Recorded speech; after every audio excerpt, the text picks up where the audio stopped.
네, 여러분 안녕하십니까. 12월이 또 벌써 2일이네요. 오늘 금요일입니다. MBN 뉴스와이드 5분 모셨는데요. 어서 오십시오. 네, 안녕하세요. 안녕하세요. 네, 오늘 이재경 전 민주당 대변인 그리고 정승윤 부산대 교수가 오늘 합류해 주셨는데요. 잘 부탁드립니다. 예. 잘 부탁드립니다. 도대체가 전국이 어떻게 돌아가는 건가요? 아마 앞날을 훤히 아는 분이 어디 계시다면 좀 물어보고 싶다. 이렇게 많이들 답답들 하실 겁니다. 일단 탄핵 열차 시간표부터 좀 알아볼까요? 출발을 하는 건지 아니면 종착역은 도대체 어디일지 탄핵 열차 사정부터 살펴드리겠습니다. 일단 12월 9일로 정했지요. 야3당이. 그래서 박 대통령의 탄핵 표결 전망을 좀 해주십시오. 어떻게 될까요? 기로의 탄핵 열차 칙칙폭폭 가다가 잠깐 멈춰 섰다가 뭐 12월 9일 날 또 가긴 간다는데 청와대와 친박 우리는 어디로 갈까나 비박 이리 갈까 저리 갈까 지금 하고 있는 것 같아요. 이대로 탄핵이다. 야3당은 밀어붙이겠다는 얘기입니다. 과연 전망을 어떻게들 해주실지 정말 궁금합니다. 들어보시죠. 네. 오늘은 대통령 탄핵으로 직무정지가 예정되어 있던 날입니다. 촛불 민심과 국민의 뜻이었습니다. 이후에 어찌되었던 국민의 뜻을 제대로 받들지 못해 송구할 따름입니다. 향후 야3당은 어떤 균열도 없이 오직 국민만 보고 국민의 뜻을 받들어 단단하게 함께할 것입니다. 야3당은 굳은 공조로 흔들림이 없이 대통령 탄핵을 추진할 것입니다. 탄핵안은 오늘 중으로 발의합니다. 오는 8일 본회의에 보고하고 9일 탄핵 소추안을 표결 처리할 것입니다. 새누리당 비박 세력 역시 더 이상 좌고우면하지 말고 대통령 탄핵에 함께할 것을 요구합니다.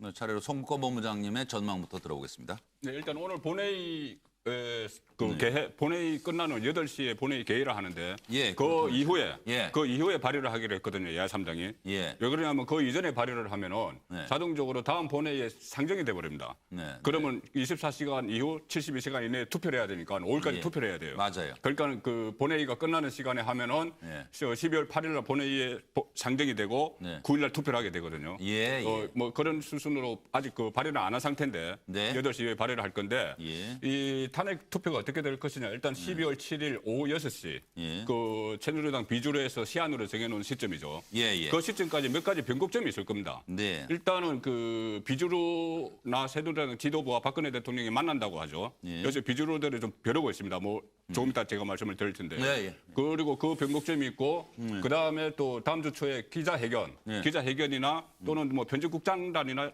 보도국장단을 어쨌든 만난다는 간에, 이야기도 예, 있어요. 예. 그 언론과 접촉이 있을 거고. 네.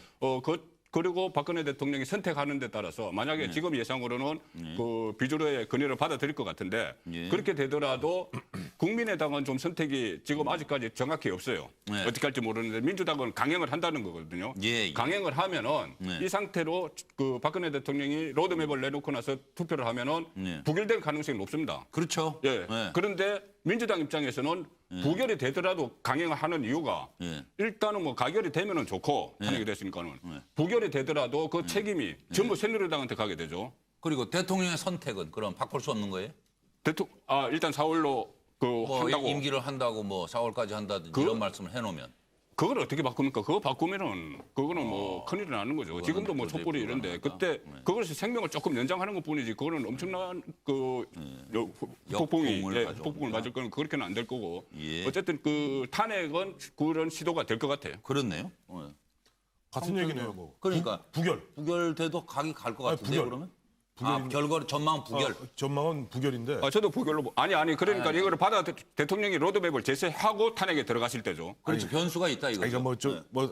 부결. 어쨌든 부결이다. 부결인 게 왜까 지금 야당 입장에서는 새누리당에서 무슨 안을 내놔도 지금 백약이 무효예요.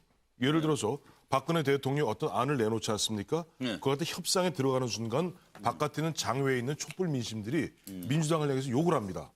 너희들 왜 협상하느냐? 촛불 민심 모르느냐? 촛불 민심 두 가지다. 즉각 가야 아니면 탄핵이다. 예. 이러는 마당에 너희들이 어디다 대고 지금 보면은 저 새누리당하고 말이지 임기 연장을 위해서 협상을 하려 드느냐?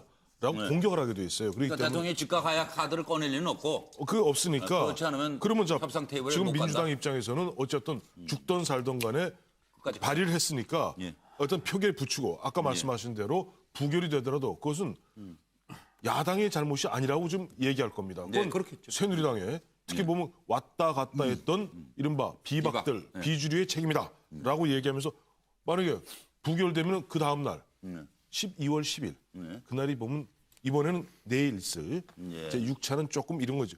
한 텀 쉬어가는 퐁당퐁당이에요 지금. 네. 한 텀 쉬어가고 한 텀 쉬어가면서 조금 한번 체력을 비축했다가 12월 10일로 지금 다 체력을 모으고 있거든요. 촛불이. 9일 날 탄핵을 이제 부결됐잖아요. 부결됐다. 부결되면은 그러면 자 이거는 10월 10일은 박근혜 대통령과 박근혜 대통령 꼼수와 새누리당의 그야말로 기회주의적 행태 때문에 이렇게 됐다라고 하면서 촛불을 키울 테니까 운명의 12월 10일이 된다. 그러니까 그렇고 또 여당의 입장으로서는 예. 그것도 참여할 수 없잖아요. 그래서 알겠습니다. 이런 상태이기 정도 때문에 전망해 놓고 부결. 예. 박상현 박사님. 이 시점에서 박근혜 대통령이 선택할 수 있는 최고의 방법이 있습니다. 뭐예요? 당장 하야하겠습니다. 국민의 요구에 화답하겠습니다. 그러나 하야 이후에 2달 안에 대통령 선거를 치러야 하는 것은 헌법적인 질서이니 이 질서가 옳은지는 후임 총리와 정치권에서 논의해달라. 그러나 최대한 내년 4월 이전에는 아무리 늦어도 임기를 그만두겠다. 정도 얘기를 하면서 거국 내각 또는 과도 내각의 총리를 국회에서 추천해달라. 저는 오늘부로 하야를 발표한다. 이러면 상황이 달라지는 거예요. 가능성이 별로 없죠. 없어 보이는 그런데 박상현 박사는 정치는 하지 마세요. 그러니까 지금 얘기하고 있잖아요. 평론만 하세요. 그러니까 너무 순수한 영혼 같아요. 자, 그래서 네. 그 순수한 영혼은 얼마 안 되고 그럼 진짜는 어떻게 그렇게 갖느냐? 자, 봐보세요. 참 이게- 아마 박 대통령이 네. 새누리당 비주류의 주문에는 화답할 겁니다. 예. 4월 말까지 가능성이 화답할 있죠. 거예요. 예. 두루뭉실하게. 아 4월이라고 못 받지 그 않고. 맹쾌하지 않게. 예, 예. 어떻게 해석하느냐에 따라 또 좀 생각이 다른 방식으로 하면서 전략이 뭐냐. 그 말을 던지면서 비주류가 탄핵에 동의할 수 없도록 만드는 겁니다. 아 간단하네요. 간단하죠. 여권의 의견은 참 자, 그러면은 적절하다고 보고 그럼 야권이 합의해 주면 화답은 했는데 대통령께서 그에 화답은 따르겠다. 했는데 구체적으로 4월 말 얘기했습니다. 네, 맞아요. 자, 국회에서 만약에 여야 합의로 4월 말까지 해주시면은 저야 4월 말까지 그만두겠습니다. 이렇게 말합니다. 예. 협의해 주신다면 이러면은 비주류는 찬성표를 던질 수가 없잖아요. 네, 그건 막을 수 우리 안 돼. 비주류는 네. 반대. 그래서 예, 예. 부결. 예. 근데 여기- 저기 뭘 또 한마디. 아니 교수님 가기 전에 우리 박 박사님 말씀에 저도 지금 박근혜 대통령이 즉각 하야하겠다. 그런데 지금 내가 즉각 하야하면 헌법의 질서 내에서 아니, 그 얘기 아주 60일 이내- 혼났어요. 순수한 얘기라고. 아니, 하지 말라고. 60일 이내에 아니, 그러니까요. 그 얘기 해서 만약 그것 때문에 즉각 하야는 하되 그다음에 60일 이내에 치러져야 되는 거니까 뭐좀 하야 시점을 좀 이렇게 나오는 순간 조정하자. 오늘 이 자리에 있는 민영삼 원장이 늘 많이 쓰는 얘기 있죠. 집 나가는 여인이 뭐 집 나간 다음에 나중에 물 길어놓고 나가냐. 당장 그 얘기 나옵니다. 그래서 현실성 별로 없으시다. 네, 그래서 정승현 교수님으로 갑니다. 네. 저도 같은 의견입니다. 지금 7일 네. 박근혜 대통령께서 그날까지 그 비박계 아니면 그 새누리당의 당론을 받아들이느냐 네. 하는 것에 대해서 명쾌하게 의사 표명을 하셔야 됩니다.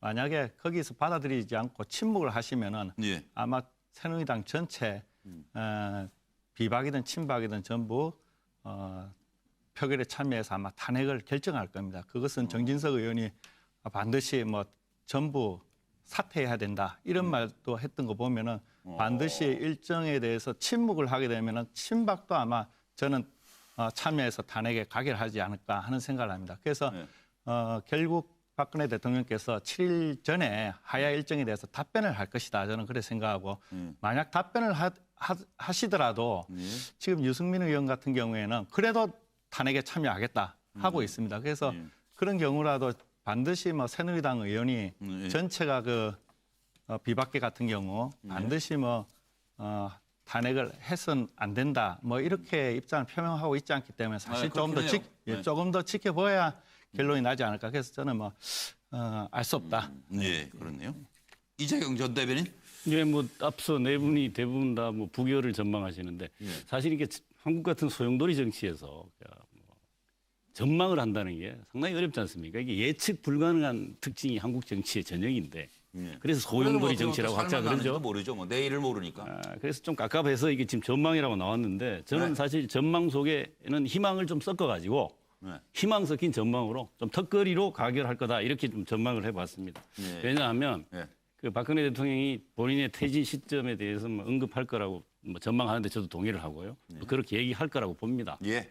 9일 이전에 하겠죠, 물론. 예, 예. 그것이 이제 하나의 또 뭐 신의 한 수처럼 또 수를 던지기는 할 테지만 문제의 핵심은 이겁니다. 그 국민의 민심을 먹고 사는 게 정치인들의 운명이잖아요. 근데 지금 뭐 내일도 요새 아마 딴거 먹는 것 같은데요? 요즘 딴 거 먹어요. 근데 딴게 먹을 게 어쨌든 많은가 봐요. 지금 민심은 별로 계속 관심이 막 없어요. 그냥 문자 폭탄도 먹고 뭐 예를 들면 뭐 누리집도 그렇긴 하죠. 먹고 지금 예, 난리가 예, 났어요. 예, 그렇기 예. 때문에 이거를 벗어나서 아. 본인들이 자기들 나름대로의 정치적 술수와 계산 하기 어렵다. 저는 그거 쉽지 않습니다. 이게 옛날처럼 몰라도 네, 지금 예. 오늘 뭐 한 여론조사에서 나왔지 않습니까? 4% 지지율은 뭐 견고하게 변함이 없는 상황이라서 네. 아마 쉽게 이거를 알겠습니다. 그 민심을 벗어나서 네. 부결시키거나 탄핵 표결에 불참하면 견뎌낼 수 있을까요? 저는 그런 그런데 이제 생각이 지금 말씀하신 대로 4월 대통령께서 4월을 수용한다. 그럼 임기 그때까지 내가 하고 마치겠다. 그러면 이걸 야당이 수용할 것이냐, 그리고 탄핵을 멈출 것이냐, 그리고 또 국민이 수용할 것이냐 하는 등의 의문이 남습니다. 그래서 야권 사정을 좀 더 짚어보도록 하겠습니다. 4월에 퇴진한다 해도 탄핵 표결은 강행한다는 게 지금 야당 입장 아닙니까? 예. 그 무슨 의도를 가지고 있는지, 그리고 국민의당 박지원 비대위원장이 박 대통령은 7일 이전에 또 함정을 팔 것이다. 아, 참 박지원 비대위원장 머릿속은 참 한번 무슨 함정을 판다고 이렇게 말씀하신 건지 좀 살펴봐 주세요. 아, 진보는 분열로 망한다더니 이 와중에 친박, 비박, 우리가 남이가? 우리가 남이가. 아, 김기춘 전 비서실장. 우리가 남이가. 대통령 4월 퇴진 그리고 6월 대선 정권 재창출의 합체. 한 마음 한 뜻으로. 더불어민주당과 국민의당 오늘 탄핵 발의하자 9일 표결하자 약간 갈라섰었죠. 그러다가 지금 이제 상황이 비박계를 만나겠다는 거고 대통령께서는. 그리고 반기문 총장은 1월 중순 귀국한다는 얘기가 들어왔고 김부겸 의원은 추미애 대표전 경솔해요. 정동영 의원은 박지원 실책이 뼈가 아프다 이런 얘기를 하셨네요. 민심을 거스르는 대권 계산 박 대통령 4월 퇴진 받아들일까? 그리고 박지원 위원장이 박 대통령 7일 이전에 또 함정을 팔 것이다 하는 의미를 짚어보도록 하겠습니다. 새누리당 비박이 대통령이 놓은 덫에 걸려서 오늘 탄핵이 불발이 되었습니다. 200만 촛불과 온 국민은 오늘을 똑똑히 기억할 것입니다. 야권은 튼튼한 야권 공조를 통해 탄핵 가결로 화답해야 할 것입니다. 지금은 탄핵만이 어지러운 정국을 수습하는 유일한 방안이기 때문입니다.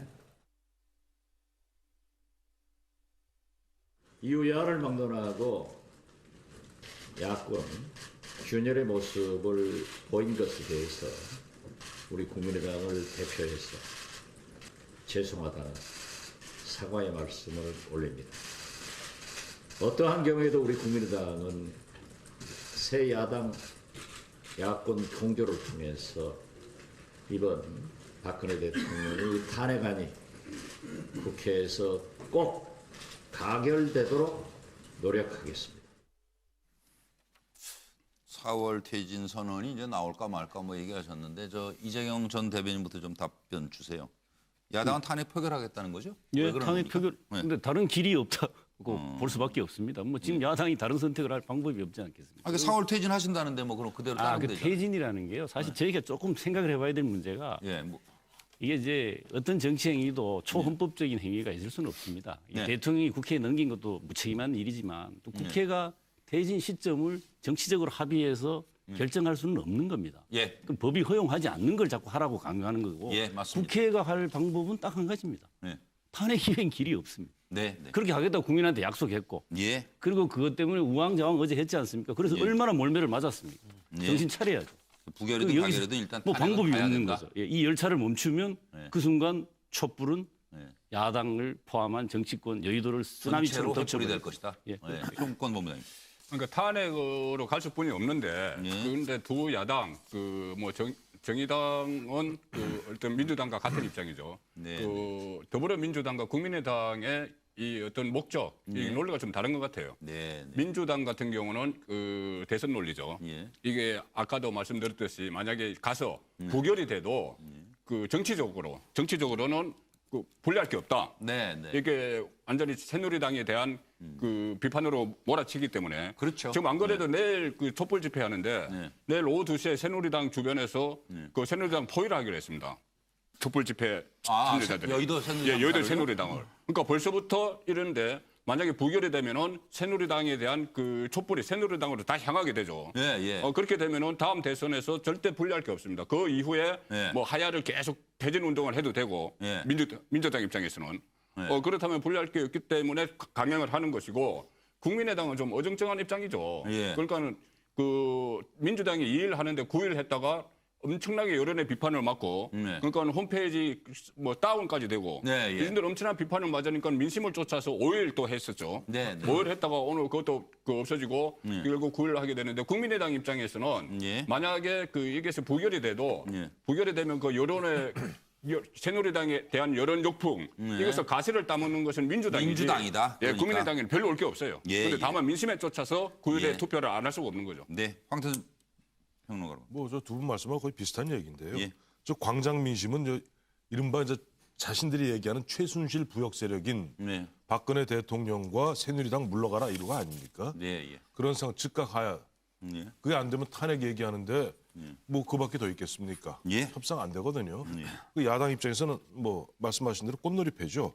그러니까 지금 가결되면 완벽하게 전국 주도권을 쥐는 것이고 부결이 된다 하더라도 부결에 그 원인을 제공한 사람은 새누리당 비주류, 비박계니까 그야말로 이제 연일 보면 촛불을 갖다 점점점 높여가면서 그다음에 전국을 주도할 수 있으니까 야당 입장에서는 일단 탄핵으로 가면서 어쨌든 박근혜 대통령이 제안한 4월 박근혜 대통령이 제안한 건 아니죠 정확히. 어쨌든 받아들인 새누리당이 완벽한 만장일치 당론으로 채택한 것이 4월 퇴진, 6월 조기 대선 아닙니까? 협상 안 하겠다는 거죠. 거기는 협상할 수 없다. 그리고 뭐 지금 자꾸 꽃놀이패 얘기하시는데 나라 주인인 국민은 무슨 패를 갖게 되는지를 좀 잘 생각하셔야 돼요. 야당도. 무서운 패를 갖고 있습니다. 국민들. 자기네만 꽃놀이패 갖고 있으면 그게 국민들은 국민을 위한 정치예요? 레드 카드를 갖고 레드 카드 갖고 있죠. 레드 카드 아웃. 자 질문이 야당이 지금 박 대통령 4월 퇴진 선언해도 탄핵 표결을 발의하는 의도가 뭐냐고 질문하셨죠. 탄핵 표결 의도는 자 그러면 이렇게 보십시다. 4월에 물러나면은 그럼 박근혜 대통령의 이 대통령직은 내년 설까지 갑니다, 그죠? 5개월 동안 가야 됩니다. 이 국민들이 용납할까요? 이렇게 무능한 야당을 용서할까요? 국민들 조금만 더 가면 그냥 임기 다 채우는데 뭐. 아니, 그러니까 이게 안 된다는 거예요. 그러니까 국민들은 앞서 말씀 놓았습니다만 적각 퇴진하라는 적각. 그러는데 이걸 4월까지 하는데 야당에서도 아 그래요? 그럼 4월까지 기다려보죠. 우리 탄핵을 제출하지 않을게요. 이 야당이 아니죠. 첫 번째 만약에 두 번째 설사 대통령이 그러면 4월이 아니라 그 이전이라도 사퇴하겠다 말을 한다고 하더라도 그 사퇴에 대해서 야당은 믿을 수가 없어요. 그렇죠. 왜냐하면 대통령이 명쾌하게 말하지 않을 겁니다. 두루뭉술하게 또 얘기할 거예요. 다시는 쏙지 않은 겁니다. 자 그러면은 왜 야당에서 발의하느냐? 이제는 대통령이 무슨 말해도 더 이상 속지 않겠습니다라고 하는 메시지로 탄핵안을 발의하는 겁니다. 그럼 국민이 얼마나 괴로워져요. 그래가지고 언제 끝날지도 모르는 이 국민의 괴로움을 최소화시키기 위해서 발의하는 겁니다. 그래요? 그렇죠. 정 교수님. 저도 뭐 다른 분하고 같은 의견이지만 일단 야당으로서는 정치적으로 위험 부담할 이유가 없는 것이죠. 발의가 되면은. 그리고 표결에서 만약에 부결이 된다면 그것은 결국 새누리당 비박계 책임으로 돌아가게 됩니다. 대부분. 그러니까 결국 야당으로서는 정치적 위험을 부담 안 하기 때문에 발의하는 것은 뭐 당연하다고 생각합니다. 그런데 저는 좀 약간 생각이 틀린 게 이거 있습니다. 그 4월 이전에 퇴진 선언을 4월이라는 데 방점을 찍지 마시고 하야라는 데다가 초점을 맞추면은 야당으로서는 하야를 하겠다 하면은 좀 나가서 이렇게 협상도 해보고 하는 것이 저는 괜찮다고 생각합니다. 왜냐하면은 탄핵으로 가든 아니면 퇴진으로 가든 어차피 대통령은 물러나는 것이고 우리가 탄핵에 대해서 어떤 게 있냐면은 국민으로서는 속 시원한 면도 있지만은 네. 지금 과거 노무현 대통령 때의 탄핵과 이번의 탄핵은 차이가 있습니다. 네. 왜냐하면 노무현 대통령 때의 탄핵은 사실은 그 탄핵 사유가 아주 좀 감명했고 심리하기가 좋았지만은 그래서 일정도 두 달밖에 안 되지만은 예? 현재 야당에서 탄핵 소추안을 내놓은 거 보면은 복잡하고 검찰에서 공소장에 없는 내용까지 있습니다. 그러면은 탄핵 재판이 아주 길어집니다. 따질 건 따져야 됩니다. 왜냐하면은 이거는 헌법에서 보장한 방어권이라든지 아니면 책임을 물어야 되기 때문에 맞아요. 그렇게 되면은 사실은 그 차기 대통령, 차기 지도자를 뽑는데 사람들이 집중을 해야 되는데 탄핵이 되면은 탄핵 되느냐 안 되느냐 해서 과거 문제에 쏠리게 됩니다. 그래서 사실은 그 책임 정치 측면에서 한번 야당도 나서가지고 4월이 아니라도 어쨌든 퇴진한다는데 방점을 두시고 한번 협상에 나서야 되는 거 아닌가 하는 생각을 가지고는 있습니다. 저 짧게. 말씀하십시오. 방금 정 교수님 말씀하신 거하고 저하고 논제가 비슷합니다. 대통령이 먼저 하야를 발표하고 난 다음에는 답이 나옵니다. 그래서 제가 맨 처음에 그 얘기했더니 국장님이 무슨 말씀하셨습니까? 너무 순진하다고 정치하지 말라 그랬잖아요. 그래서 내리는 겁니다. 우리는 순진한 팀이라서 정치 안 하겠습니다. 이거 대통령이 은근히 지금. 근데 대통령이 11월 29일 날 하야한다고 얘기한 거 아니에요? 임기 단축한다고 해서 임기 단축을 하야한다고 했어요. 임기 단축을 국회에서 법과 제도로 만들어 달라고 했습니다. 아니, 그 방법이 없는 겁니다. 하야는 선언하면 되는 거예요. 방법이 없어요. 방법이 다 있죠. 그러면 자 좋습니다. 그러면 탄핵 소추를 하게 돼서 당시 12월 9일 날 탄핵 소추안이 가결됐다 치십시다. 그러면 대통령 권한대행이 누굽니까? 황교안 총리. 그리고 지금 아까 우리 정 교수님 말씀대로 이번 같은 경우 굉장히 복잡하고 복잡하기 때문에 지금 추미애 대표가 예상하는데 2달 만에 안 끝나요. 그건 뭐 예상에 불과한 6개월, 7개월, 8개월까지 갈 수 있습니다. 그러니까 6개월, 180일이라는 것도 그것도 훈시 조항이에요. 그렇기 때문에 그렇게 되었을 경우 그러면 그런 황교안 국무총리 및 황교안 내각을 갖다가 야당 국민은 받아들일 수 있을까요? 그렇기 때문에 지금 보면 질서 있는 하야 얘기가 나오는 거예요. 그렇죠. 저는 그래서 이 논의가 계속되는 중에서 드는 생각은 우리는 대통령 중심제예요. 사실은 모든 결정은 대통령 마음에 달려 있습니다. 그렇습니다. 결국. 그래서 6시 27분이 됐는데요. 조금 서둘러서. 근데 뭘 7일 이전에 또 함정을 판다고 그러셨네요. 박지원 비대위원장이. 요 잠깐 준비된 내용 듣고 이런 함정을 팔 거예요. 좀 알려주세요. 들어보시죠. 국회에서 일정을 합의해서 해주면 그 일정에 따라서 퇴진하겠다라고 하는데 이것은 마치 새누리당이 일정을 정해주면은 한다 하는 것으로 또 착각을 했습니다. 7일 이전에 박근혜 대통령이 또 무엇인가 말씀을 던지리라고 생각을 합니다. 그렇지만 어떻게 됐든 우리는 그러한 대통령의 거짓말 함정에 다시는 빠져서 안 된다고 말씀 올립니다. 박지원 국민의당 비상대책위원장. 박 대통령이 7일 이전에 또 무엇인가 말씀을 던질 것이다. 우리는 그러한 대통령의 거짓말 함정에 다시는 빠져서는 안 된다. 오늘 비상대책위원 국회의원 연석회의에서 던진 말씀입니다. 함정. 어떤 함정이 기다리고 있다는 얘기일까요? 요거 빠지셔도 되는데요. 함정 이런 거 모른다고. 아세요? 무슨 함정인지 확실히 아세요? 뭐 제가 보기엔 그 박지원 대표 같은 저런 노회하고 노련한 그 정치인께서 함정에 또 빠질 거라고 얘기할 정도면 그 박근혜 대통령과 그 주의가 또 뭔가 이게 이번 시나리오를 아주 그 치밀하게 기획해서 물론 이건 뭐 영화로 말하면 아주 잘된 시나리오는 결코 아닙니다. 자기들끼리는 잘 된지 몰라도 국민들한테는 전혀 흥행 가치가 없는 그런 시나리오에 불과한데 틀림없이 4월 퇴진 시점을 형식을 기자회견을 통하든 이번 주말부터 만나는 뭐 비주류 포함한 친박계나 뭐 비주류 그 새누리당 의원들과의 만남 통해서 제가 보기엔 퇴진 시점을 발표해가지고 또 이제 탄핵을 회피해 보려고 할 것이고 또 그 여야 정치인들로부터 또 논쟁을 또 유발해서 혼란에 빠뜨리는 그래서 퇴진 시점을 구체적으로 얘기할 것이다. 그것을 염두에 두고 함정이라고 말하지 않았나 저는 그렇게 좀 분석을 해봅니다. 구체적으로 밝힐 거다? 그렇게 보시는 거죠? 제가 하는 게 맞겠네요. 그럼 하세요. 같은 내용이니까. 저도 뭐 비슷한 얘기인데 아마 박근혜 대통령 이렇게 얘기하실 거예요. 아마 아까 말씀하신 대로 기자 간담회가 됐던 기자 회견이 됐던 그다음 비주류 새누리당 의원들 비주류 의원들 보면 김무성, 유승민 거기다가 보면 이제 6인 중진 협의체 있잖아요. 네, 네. 만나던 예. 그 자리에서 이렇게 얘기하겠죠. 새누리당에서 예. 보면은 만장일치로 4월 퇴진, 6월 조기 대선을 말씀해 주셨어요. 또 그 전날 예. 권노갑, 김원기, 임채정, 이용구 등 원로들께서. 20분이 같은 이야기를 해주셨어요. 네. 저는 마음 같아서는 그걸 100번 받아들이고 싶습니다. 많은 100번 받아들이겠습니다. 그 대신 이러한 부분에서 이러한 부분 되면 가장 중요한 것은 제가 물러나게 되면 우선 나름대로 책임 총리, 거국내가 구성돼야 되는 것 아닙니까? 이런 부분들은 결국 국회에서 야당과 협의가 없이는 안 되는 겁니다. 그걸 갖다가 우리 이 새누리당 의원님들께서 조금 좀 애를 쓰셔갖고 보면 야당과도 좀 협의를 도출해 주세요. 자, 공이 어디로 갔습니까? 야당으로 가죠. 네. 저도 그 이야기를 하려고 했어요.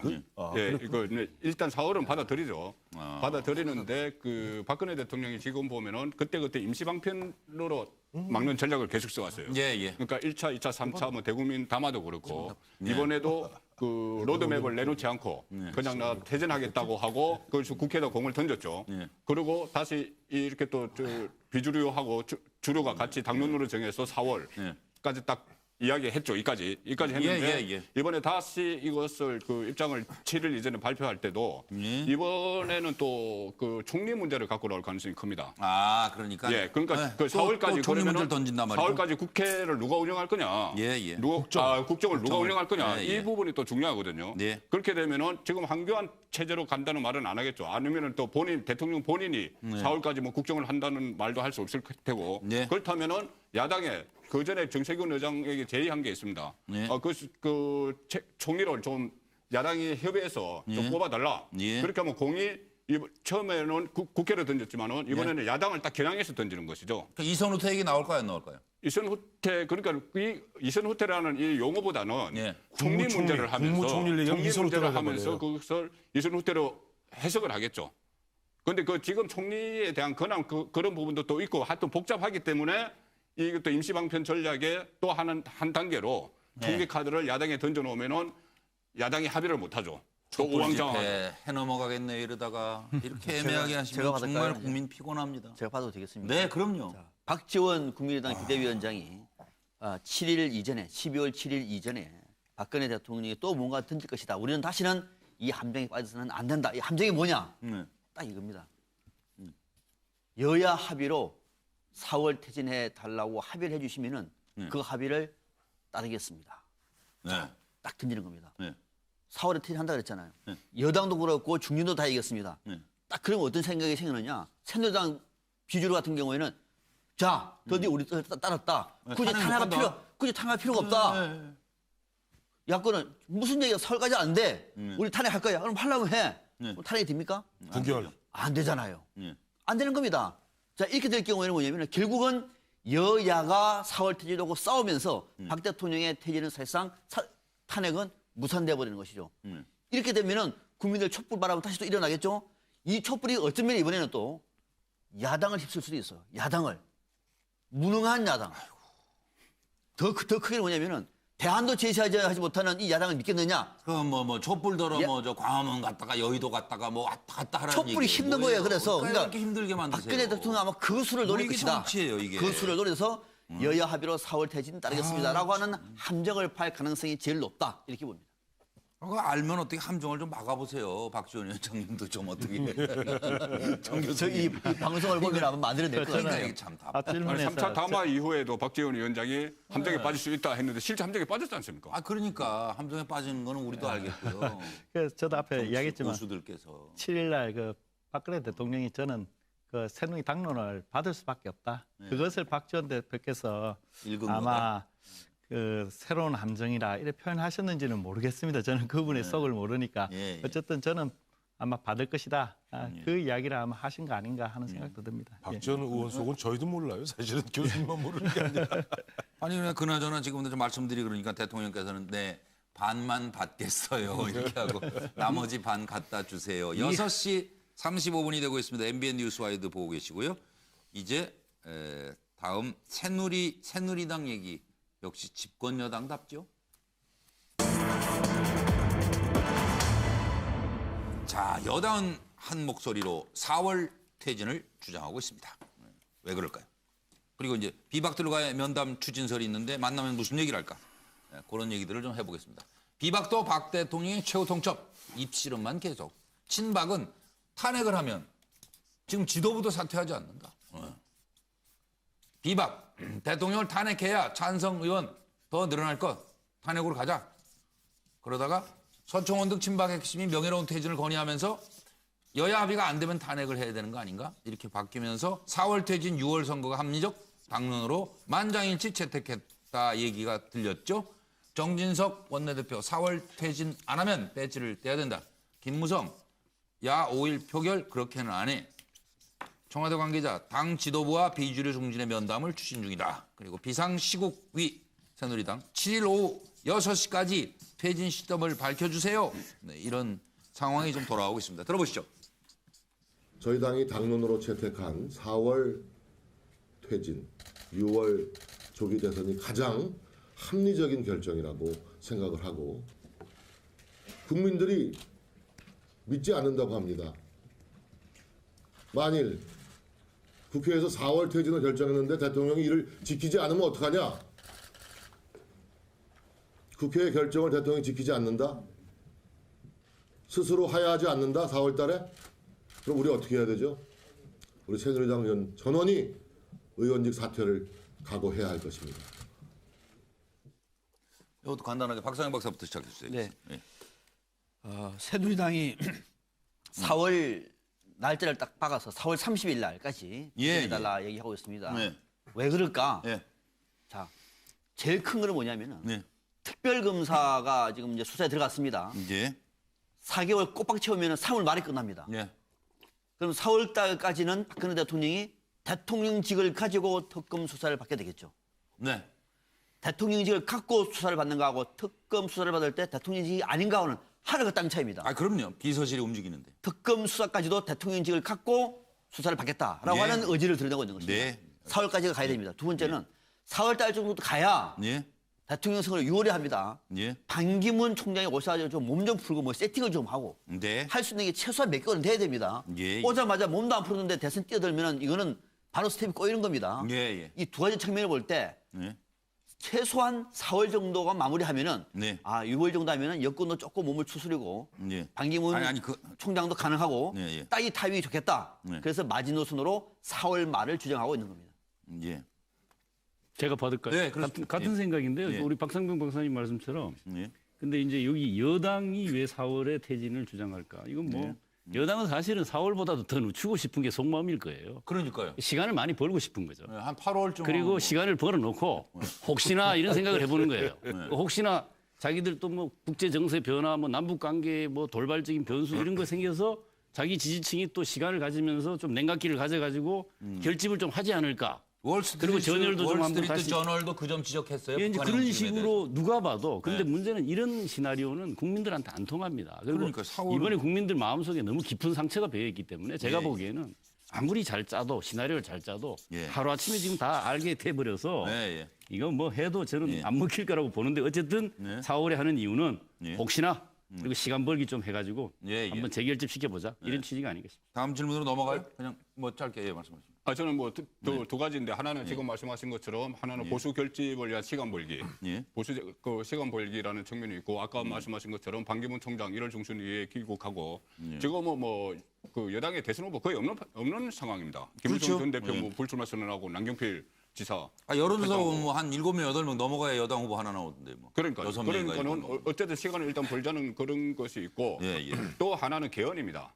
박근혜 대통령 법 절차에 따른 퇴진을 이야기했기 때문에 그게 좀 걸려요. 그 개헌을 여기 그 민주당에서는 거기에 암수가 있다고 보는 것이죠. 개헌이라는 암수. 개헌은 이 판을 흔들리기 때문에 그래 박근혜 대통령의 책임에 좀 희석이 되는 그런 부분이 있기 때문에 개헌되면 블랙홀 됩니다. 블랙홀드예요? 예, 그렇기 때문에 거의 4월까지 안 끝나면 또 어떻게 될지 몰라요. 그러니까 4월까지 개헌이 안 되면. 개헌을 한번 추진해 보자. 그게 속마음이겠죠. 정 교수님. 예, 저는 사실은 개헌은 사실상 불가능하다고 생각합니다. 그래서 그 개헌 때문에 4월을 새누리당에서 주장했을까 하는 것에 대해서는 의문이 있고 오히려 사실은 그 아까 말씀드렸다시피 그 특검 수사를 받는데 대통령직에 있는 거하고 대통령직에서 물러나는 거는 차이가 너무 많습니다. 그럴 것 같아요. 대통령 신분이면은 일단 체포라든지 구속 이런 것을 면할 수는 있지만은 만약에 특검 수사 종료 전에 물러난다면은 사실은 강제 수사가 가능하기 때문에 그런 부분에서는 새누리당 입장에서는 그것을 고려하지 않을 수가 없고 두 번째는 이제 새누리 대선 후보도 부재하고 더 나아가서 야당하고 조금 그나마 협상 가능한 이야기가 될 수 있는 마지노선에서의 살말을 주장한 거 아닌가. 그래서 바뀔 수도 있다 하는 생각은 가지고 있습니다. 근데 이런 거 있죠. 같은 4월에 퇴임을 해도 탄핵 결정으로 퇴임하는 것하고 자진 하야로 퇴임하는 거하고 어마어마한 차이가 있습니다. 하늘과 땅 차이죠. 아니 뭐 요즘 얘기하는 무슨 뭐 연금 그 문제가 아닌 게 그런 건 문제도 그러니까 탄핵을 갖다 탄핵 소추를 하게 되면은 탄핵 소추가 언제 끝날지 모르기 때문에 어느 당도 사실 내부 경선 준비를 하기가 좀 거시기해요. 그러니까요. 아니, 종점이 어딘지를 종점이 어딘지 모르는데 어디서 모르는데 어떻게 준비를 합니까? 근데 하야를 갖다 선언해 버리면은 지금부터 여야 공이다 보면 내부 경선 과정 새로운 리더십을 위한 선출 과정을 밟을 수가 있어요. 바로 대선 구도예요, 그냥. 바로 대선 구도로 들어갑니다. 뉴스도 아마 그걸로 다 바로 바뀔 거예요. 둘째, 이거는 같은 반기문인데 저는 조금 다른 측면에서 반기문을 바라보고 있는 거예요. 야당에서 반기문을 아마 가장 강력한 보수의 주자로 볼 겁니다. 근데 반기문 입장에서 보았을 때 반기문 총장이 가장 두려워하는 게 뭘까요? 아마 가혹하리만큼 힘든 네거티브 검증일 겁니다. 근데 짧게 하면은 네거티브 검증이 즉 검증의 시간이 짧아지면 반기문 유엔 사무총장이 만약에 출마한다면은 점점 더 유리해지는 수가 있어요. 아, 그럴 수도 있고. 그래. 만약에 진짜 아까 보면 뭐 한 9월 달쯤 해버리면은 그 소에 반기문 사무총장 탈탈 털 거거든요. 저 체에다 올려놓고. 근데 덜 털리게 되죠. 그래서 지금 보면 새누리당 입장에서는 이러저러한 입장으로 봐선 4월 말 퇴진 6월에 조기 대선이 오히려 보면 옵티멀한 가장 어떻게 보면 현 상태로서는 그래도 가장 괜찮은 카드다 보는 것 같습니다. 정치를 몰라도 이해가 된다니까요. 그러니까 새누리당으로서는 아주 뭐 가능하면 6월쯤 하려고 그랬는데 그러다가 민심이 또 4월쯤 뭐 이래가지고 4월 말. 아까 8월이라면서요? 4월 말. 뭐 더 하실 수 있어요? 아까 뭐 사소한 얘기일 수도 있지만 아까 두 분이 특검 때문에 이 4월을 그 여당이 주장을 한다고 하셨는데 그렇다면은 특검 때문이라면은 박근혜 대통령 개인을 보호하기 위한 개인이 그 현직에서 수사를 받도록 하기 위한 배려다 이렇게 되는 것인데 맞습니다. 그렇다면은 오해받을 수 있죠. 친박은 그렇게 또 할 수 있지만은 비주류가 그런 문제 때문에 이 4월을 주장을 하고 하는 건 아니라고 보죠. 정치적인 목적 때문에 하는 것이지 박근혜 대통령 개인의 어떤 수사를 좀 강제 수사를 좀 받지 않도록 하기 위해서 뭐 특검 날짜하고 맞춘다. 이것은 저는 좀 맞지 않다고. 글쎄요. 그래서 이제 어쨌든 비박과 만남이 다음 주에 있을 것이다. 이렇게 돼 있을 때 무슨 얘기가 오갈지. 그래서 서로 무슨 얘기를 할까. 그리고 이건 같이 하셔도 되지 않을까 싶은데요. 7일 오후 6시까지 오후 6시까지 밝혀라. 입장을 갖다 진퇴를 분명 해라. 두 가지 질문을 같이 드릴 테니까 답을 좀 주십시오. 들어보시고요. 입장이랑 크게 달라지는 건 없는 거죠? 입장 달라진 거 대통령 만남 요청하고 있나요? 없습니다. 만약에 연락이 오면 들어가서 의견을 개진하실 생각이 있으신가요? 4월 30일 날 물러나시는 것을 국민 앞에 공언을 해달라는 요청은 할 수 있습니다. 대통령이 자진 사퇴 일자를 밝히고 이선 후퇴 의지도 분명히 밝히면 그거는 여야가 충분히 협상해 볼 수 있는 거 아닙니까? 저는 처음부터 일관되게 여야 협상이 안 되면 탄핵에 참여하는 게 맞다. 이 입장 분명히 갖고 있습니다. 대통령 스스로 명확하게 입장을 발표해 주는 것이 또 이 문제를 풀어가는 한 방안이라고 생각해서 대통령께서는 이 4월 30일을 기준으로 해서 명확한 퇴임 일정과 모든 국정을 총리에게 넘기고 그리고 퇴임을 기다리는 명확한 이선 후퇴의 모습을 천명해 주기를 바랍니다.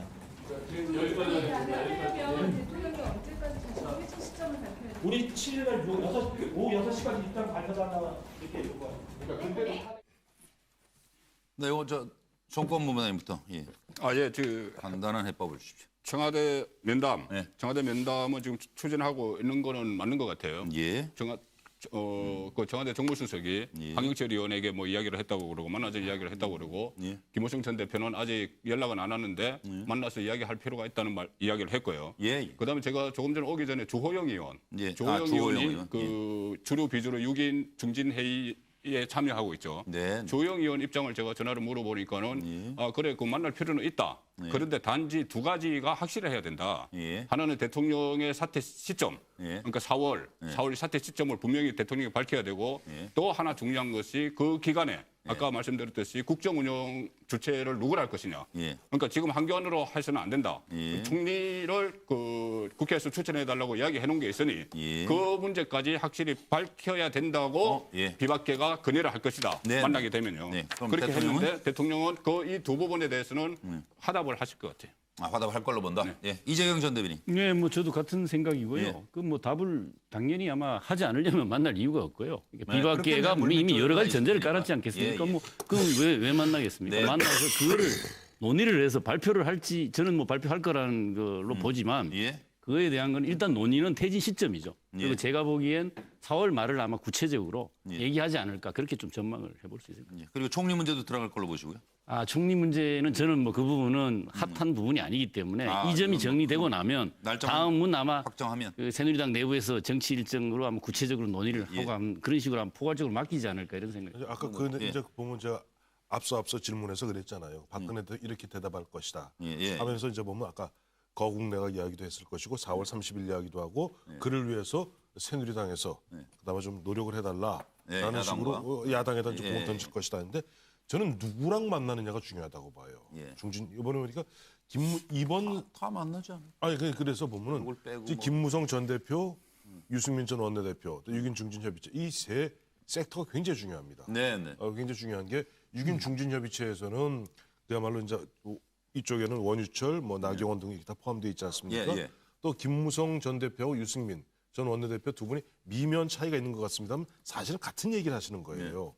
이번에 보면 나름대로 새누리당이 그야말로 완전히 혼돈에 빠져 있고 보수가 거의 말하는 멘붕 상태에 빠져 있다가 어떻게 보면 조금 기사회생에 숨통을 틔인 게 지난 11월 23일 김무성 의원이 대선 불출마 선언을 합니다. 대선 불출마 선언하고 일단은 탄핵을 갖다 주도하겠다라는 식으로 청와대하고 친박을 밀어붙입니다. 그래서 틈새를 벌려놓은 상태에서 그다음에 어떻게 보면 그런 흐름 속에서 자연스럽게 근데 박근혜 대통령이 결국은 보면 입에서 나온 것이 11월 29일 그 이야기 이제 3차 대국민 담화가 나오거든요. 그 전에 물론 뭐 전직 국회의장 분들 있었습니다만 그런 흐름 속에서 현재 가닥을 잡기 위해서는 김무성 전 대표 일단 박근혜 대통령 사이 안 좋잖아요. 유승민 이러면 한때는 배신의 코드로 찍혔던 사람 아닙니까? 이 사람들과 만나서 어떠한 식으로 박근혜 대통령이 화답하느냐. 이것은 아마 보수 세력 전체가 좀 샤이 보수라 그러지 않습니까? 그야말로 낯도 못 들고 쥐구멍에 쏙 고개 다 숙이고 있는데 오늘 한국갤럽조사 대구 쪽은 좀 올라갔어요. 아니 그러니까 그것도 그런데 또 새누리당도 좀 올라갔어요. 지지율이. 그런 부분에 있어서 어쨌든 누구랑 만나느냐. 내용은 앞서 말씀하신 두 분과 같은 내용이고 이 세 진영과 만나느냐 이게 뭐 중요한 변수일 것 같습니다. 박근혜 대통령과 새누리당 비박계가 만난다. 만난다는 얘기는 이미 결론은 난 거죠.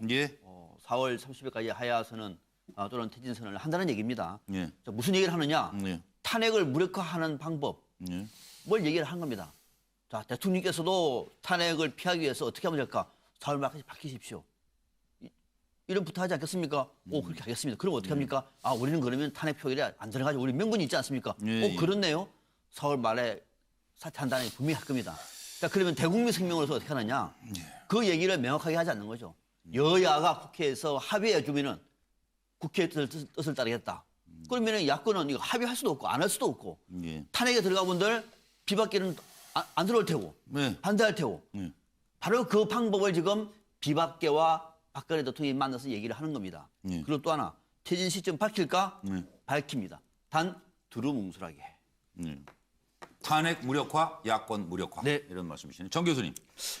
저는 두리뭉실하게 밝힌다고 했는데 이번에는 아마 명백하게 밝히지 않을까 싶습니다. 처음에 두 분이 사전 조율 좀 하시죠. 왜 그러냐면은 지금 국회에서 뭐 합의하면 거기에 따르겠다 이렇게 해서 굉장히 비난이 많았습니다. 그리고 지금 이미 4월 30일을 그 마지막 하야 시점으로 해서 당론이 채택된 만큼 이번에만큼은 명백하게 아마 밝히게 되면은 그 시점을 밝힐 것이고 그다음에 더 나아가서 아까 뭐 국정운영 주체 같은 것도 아마 밝힐 건데 문제는 그 대통령께서 그 비박계 의원들한테 그런 걸 말하기 전에 아마 세 차례 담화에서도 봤다시피 본인의 억울한 심정이 굉장히 응어리져 있는 것 같아요. 그래서 아마 그런 기자회견도 세 차례 있었고 기자회견도 한다 했으니까 아마 비박계 의원들께 아마 불러서 그런 이야기도 충분히 하지 않을까 자신의 억울함을 그렇게 통해서 또 한번 내비칠 그러니까 뭐 수도 있다. 이미 그렇겠네요. 퇴진도 받아들이면서 동시에 그런 이야기도 그 자리에서 이루어지지 않겠는가 하는 생각입니다.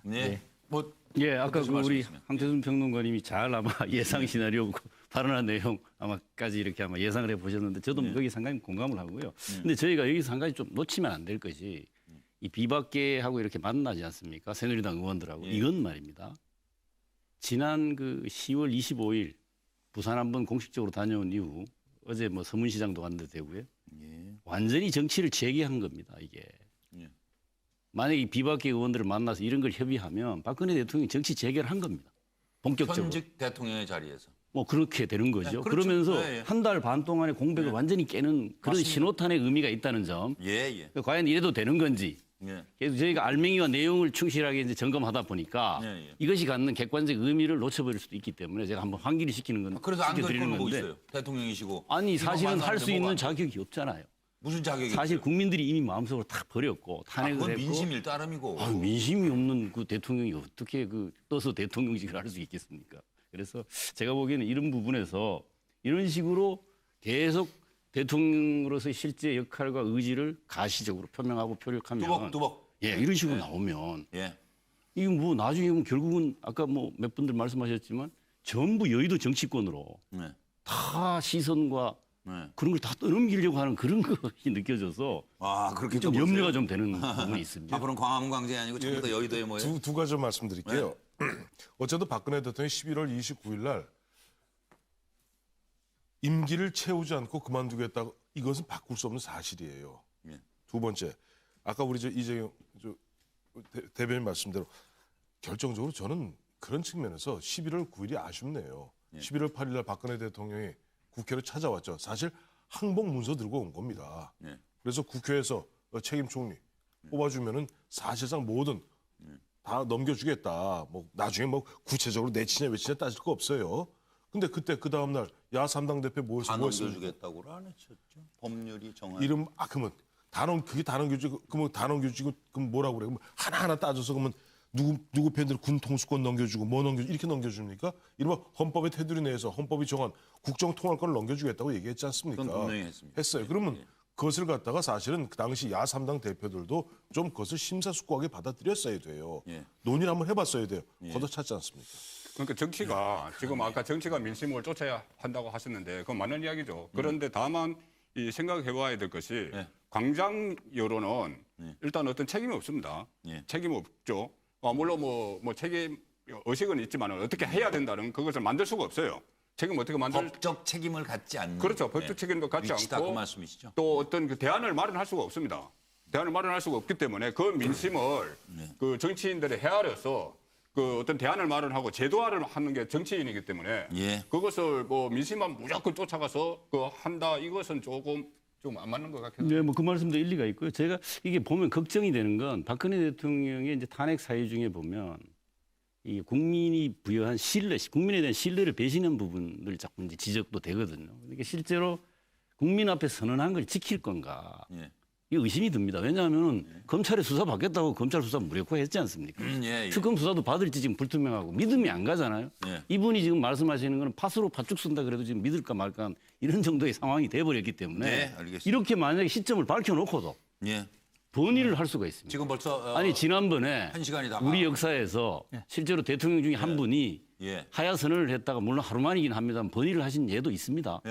윤보선 대통령. 윤보선 대통령. 그러니까 이 박근혜 대통령의 말을 우리가 신뢰할 수 있는지. 정 교수님 보탤 얘기 있습니다. 예, 맞습니다. 그 하야한다는 것은 사실 법적인 이야기가 아니고 정치적인 해결 방식을 이야기하는 건데 담보할 수 있는 방법이 없습니다. 번복하면. 그래서 정진석 원내대표가 만약에 번복되면 새누리당 의원 전부 사표 써야 된다. 그래서 아마 대통령의 일정이 정확하게 하야하겠다 하면은 그것에 대해서 사실은 정치적 약속에 불구하고 대통령에 대한 신뢰가 지금 무너진 상태니까 새누리당 전원이 정말 거기에 대해서 연대 책임을 져야 되는 거 아닌가. 그런 식으로 해서 우리 국민들한테 좀 진정성 있게 보이는 것이 중요하다고 생각됩니다. 네. 딱 맞는 어떻게 하나의 정답이 좀 나오기가 어렵네요. 벌써 6시 55분 이제 3차 대통령의 3차 대국민 담화를 다시 한번 좀 들여다볼 필요가 있을 것 같습니다. 지금 민심 지지율은 요지부동입니다. 지금 3차 대국민 담화에도 지지율 4% 요지부동 의미하고 박 대통령이 임기 단축을 포함해 진퇴 문제를 국회에 맡기겠다. 이렇게 3차 담화에 들어있었죠. 이걸 좀 다시 한번 말풀이를 해주시면서 왜 3차 담화에도 지지율은 요지부동인가. 두 가지 질문을 함께 묻고 답을 구하면서 제가 한번 정리를 좀 해드리도록 하겠습니다. 잘 짜여졌다 뭐 이런 얘기들이 많았지 않습니까? 3차 대국민 담화가 11월 28일 친박 핵심 8인이 명퇴를 건의합니다. 그러자 29일에 뭐 아침부터 무슨 일이 있을 거다 그러더니 예고에 없던 3차 담화가 나옵니다. 이날 아침에 갑자기 자고 일어나가지고 오늘 3차 담화 발표해야지 한 건 아닌 것 같다 그거죠. 일단 사전 조율이 좀 있었던 거 아니냐. 어제 오전 여당 퇴진과 대선의 로드맵을 당론으로 채택합니다. 그리고 어제 오후 대통령은 청와대 만류에도 서문시장을 방문합니다. 째깍 뭔가 어디론가 시계가 맞아 돌아가는 것 같다. 저는 제 대통령직 임기 단축을 포함한 진퇴 문제를 국회 결정에 맡기겠습니다. 임기 단축 하야할 뜻이 없다는 건가? 진퇴, 퇴진 아닌 진퇴 문제? 그냥 버틸 수도 있다는 말인가? 국회의 결정에 정권 이양할 테니 방법은 국회가 내놔라? 자, 박 대통령 4월 퇴임을 과연 민심은 수용을 할까요? 저는 제 대통령직 임기 단축을 포함한 진퇴 문제를 국회의 결정에 맡기겠습니다. 여야 정치권이 논의하여 국정의 혼란과 공백을 최소화하고 안정되게 정권을 이양할 수 있는 방안을 만들어 주시면 그 일정과 법 절차에 따라 대통령 측에서 물러나겠습니다. 저는 이제 모든 것을 내려놓았습니다. 하루속히 대한민국이 혼란에서 벗어나 본래의 궤도로 돌아가기를 바라는 마음뿐입니다.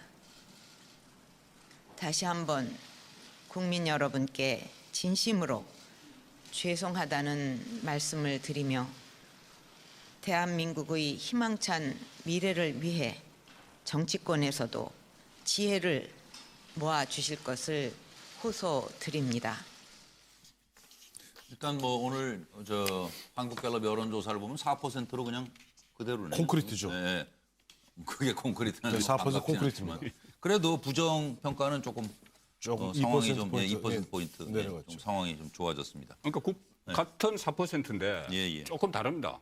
예. 이게 그 세부적으로 보면은 TK가 지난주에 3%였는데 이번에 10%를 했거든요. 네, 그게 조금 주목할 만하다고. 그게 이제 그 소위 말하는 사회 박근혜, 사회 그 표현을 못하던 사회 박근혜가 조금씩 이렇게 표현을 한 것 같고 반응을 한 것 같고 그 3차 담화에서 어떤 개인의 소회 이런 데 밝힌 부분에 대해서요. 그리고 또 어쨌든 간에 로드맵은 제시하지 않았지만은 퇴진하겠다. 이 부분에 대해서 사회 박근혜는 조금 올라간 것 같고 그 대신 그 전에 대전, 세종, 충청이 거의 10%였는데 여기도 4%로 내려앉았거든요. 그러니까요. 그래서 올라가고 내려오고 해서 결국은 4% 그대로 제자리가 된 것이죠. 그리고 뭐 지금 그 서문시장 방문한 사진 나오지만은 화면 나오지만은 조금 전에 정치 행보 시작이다, 정치 행보다 했었는데 저는 그렇게까지는 보지 않고 이 상황에서 대구 가가지고 그 오히려 이번에 가서 엄청난 비판을 받았습니다. 예. 현지 언론도 그렇고 예. 또 지금 경호 문제, 경호가 다른 데보다 훨씬 삼엄하죠. 네. 지금 뭐 민심이 그렇기 때문에 아니, 경호가 그럼요. 저렇게 할 필요는 그거는 없습니다. 뭐, 예, 그러니까 결국 주민들하고 접촉도 하지 못했고 예, 예. 10분, 15분 머물다가 바로 돌아온 거죠. 예, 예. 그러니까 이것은 저는 그 정치 행보를 했다기보다는 예. 박근혜 대통령이 항상 어려울 때 찾아갔던 곳, 예. 그 찾아갔던 것에 대해서 예. 지금은 그 어떤 조급정, 네. 본인의 그 앞날에 대한 조급정 이런 게 있어서 서문시장을 뭐 화제가 크게 났고 그렇지만 서문시장을 갖지 않았나. 만약에 정치 행보로 갔다면 저기서 여러 가지 그 지원 대책을 말을 했겠죠. 그러니까요. 예, 그 이야기 없었습니다. 예. 예, 제가 보기엔 이게 뭐 저기 4%라는 점에 주목을 해야 될 것 같고요. DK 지역에서 뭐 한 자릿수에서 두 자리 10으로 올라갔다는 것이 저는 큰 의미 부여할 게 없다. 예를 들면 뭐 세대별로도 같은 4%라도 내부적으로 출렁임이 일고 있다라는 그거는 제가 보기에 어제 들어가 그 아마 서문시장 가신 그 시점을 후에 조사가 아마 된 게 아닙니다. 이 조사는 이 조사는 그 이전에 된 건가? 아니 12월 1일까지 조사한 걸로? 근데 1일이라도 아니 1일 날 조사한 거 1일까지 조사예요. 이 결과는 참고로 1일 날 조사라고 하면 1일 날 오전에 했을 수도 있고 오후에 했을 수도 있지만 박근혜 대통령이 방문한 시점이 1시. 근데 알려진 거는 3시 반이니까 아마 반영이 안 됐을 거예요. 안 됐을 수도 있어요. 예. 근데 어쨌거나 근데 저는 뭐 하여간 이 부분이 그런 뭐 1, 2% 정도의 변화가 그 큰 의미를 가질 수 있을까 이런 생각을 좀 해보고요. 이 변화가 없는 가장 큰 이유는 국민들 그 마음속에 내상이 너무 컸다. 아주 깊이 상처를 줬다. 이거는 웬만한 방법으로 회복이 어렵다. 결국은 대통령이 실질적으로 뭐 민심이 계속 요구하는 것처럼 촛불 얘기하는 것처럼 실질적으로 확실히 자기가 사임하겠다. 저는 뭐 하야라는 용어가 부적절하다고 늘 주장하는 편인데 사임 의사를 밝히는 것이 이 상처를 치유하자면 그 방법밖에는 없는 것이고 나머지는 이제 뭐 정치적 해법을 가지고 여러 가지 얘기하겠지만 이 지금 여론조사는 민심에 대한 얘기이기 때문에 민심을 치유할 방법은 결국은 사임밖에 없다 이렇게. 뭐 아까 4%는 사실상 여론조사하면서 기록할 수 있는 최저지요. 오차범위를 오차범위 안쪽이기 때문에 그러니까 이건 뭐 0이나 0이나 4.9나 뭐. 똑같은 겁니다. 그러니까 근데 다만 이번에 조금 전 주목하는 부분이 갤럽 보니까 새누리당 지지율이 조금 그래도 약간 반등을 보이고 있어요. 새누리 조금씩 반등하기 시작한 게 3% 올라간 걸로 3% 전주 대비. 전주 대비. 그래도 국민의당보다 조금 높아졌는데 이제 뭐냐면 1% 넘네요. 그래서 그동안 이제 박근혜 대통령과 보수를 조금 그야말로 보수층에서도 좀 분리하는 게 아닌가. 박근혜 대통령은 뭐 좀 그 표현이 그렇습니다만은 더 이상 이제 회생이 어려우니까 어떻게 고이 보내드리고 보수 입장에서는 그러나 그렇다고 해서 박근혜 대통령하고 우리가 다 같이 죽을 수는 없지 않느냐. 보수 입장에서 뭔가 살아야 되지 않습니까? 그렇기 때문에 보수 성향의 그런 국민들도 조금 서로 간에 박근혜 대통령과 보수를 좀 분리하는 현상이 빚어지고 있다. 그리고 뭐 임기단축 그것도 이거 해요? 준비해놨는데 하죠. 준비하시고 한 김에 하죠. 임기단축 이거 이런 거죠. 뭐 그냥 간단히 읽기만 하고 가죠. 임기단축 포함 진퇴 문제. 그래 내려간다 내려가. 국회에 맡기겠다. 니들도 함께 가자. 책임지고 같이 가자. 물귀신 작전입니다. 이승 박사. 물귀신. 3차 담화에도 요지부동 4% 의미가 뭐냐 물으셨는데 저는 딱 이렇게 정리합니다.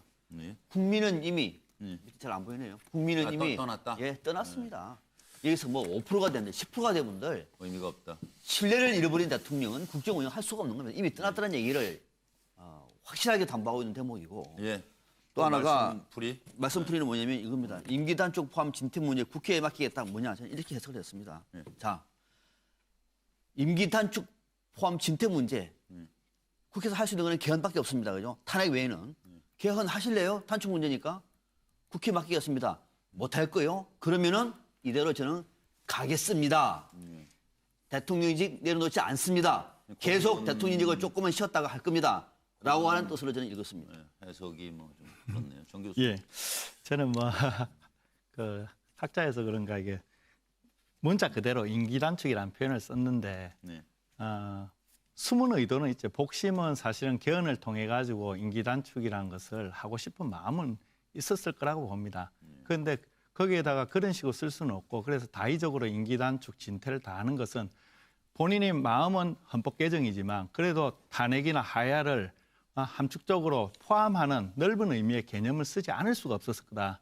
그래서 임기 단축 포함한 진퇴 문제 국회에 맡기겠다는 취지는 세 가지가 다 포함된 겁니다. 헌법 개정, 탄핵, 하야인데 그중에 박근혜 대통령께서는 뭐 헌법 개정이면 좋겠다라고 생각했을지는 몰라도 그것을 어떻게 받아들이냐면 새누리당에서는 그것이 아니고 이건 하야다 하고 하야의 방점을 찍어서 마지막 것을 해석을 해서 받아서 다시 보낸 것이죠. 대통령에게. 그러니까 또 번역기가 필요해진 거예요. 저는 그래서 막 글자 그대로 해석이 달라지니까요. 글자 그대로 왜냐하면 다의적인 언어이기 때문에 다의적인 언어는 받아들이는 쪽에서 다의적으로 선택을 할 수 있다고 보는 것이죠. 여러 가지 뜻이 담겼다. 예, 그렇습니다. 네. 그래서 번역기가 필요한 정치가 되어버렸는데. 말풀이 하시죠. 이재용. 그 정말 세상에 그 탄핵 아니고 방법은 대부분 다 그 다른 나라의 예를 봐도 다 스스로 물러나는 겁니다. 사임했지 내가 언제 사임하 이것도 웃기는 거죠.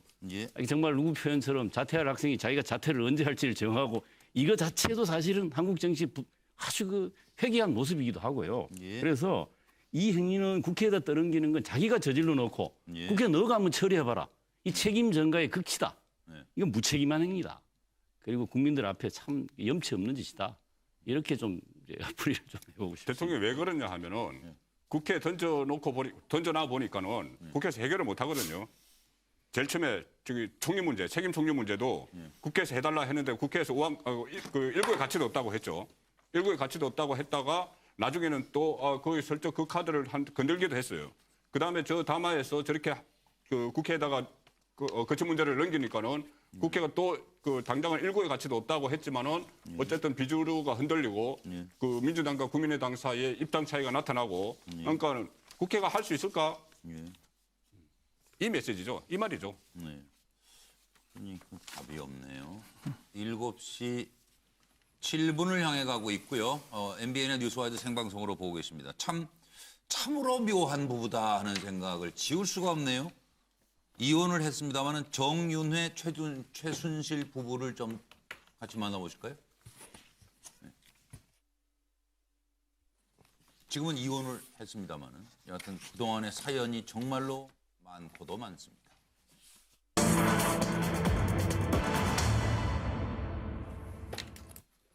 2014년의 정윤회 문건 그리고 2016년의 최순실 게이트는 무엇을 말하나 그리고 정윤회 씨 얘기가 참 재미있잖아요. 내가 있을 때는 지금처럼 잡음이 없었다는 거예요.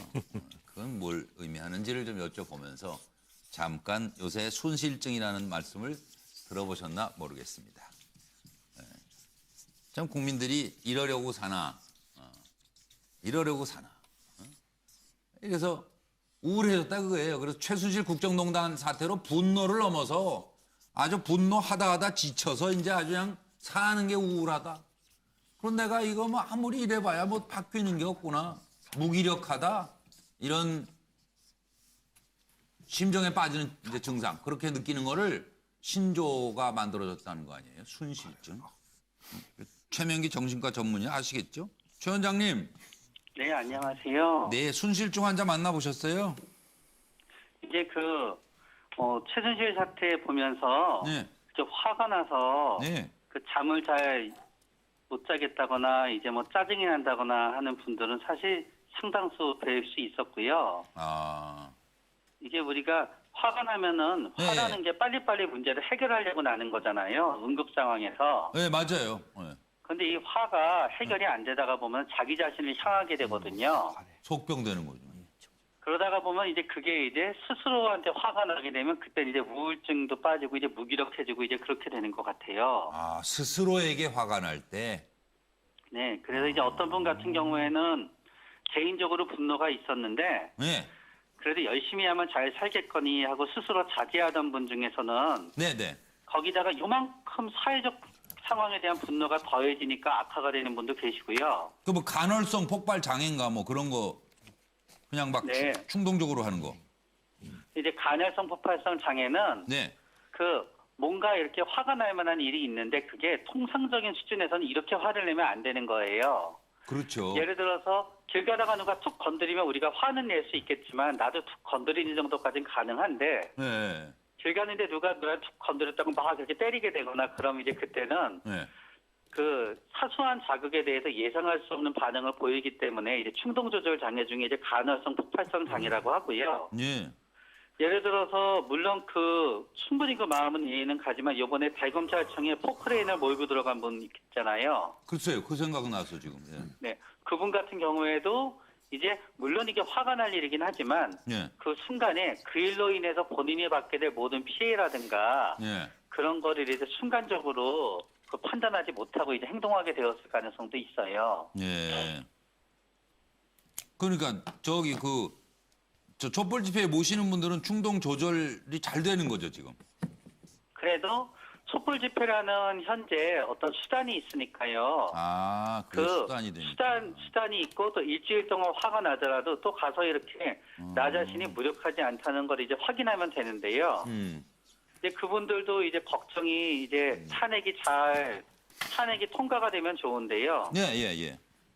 만약에 거기에서 뭔가 이렇게 어긋나는 일이 있거나 그렇게 되면은 예.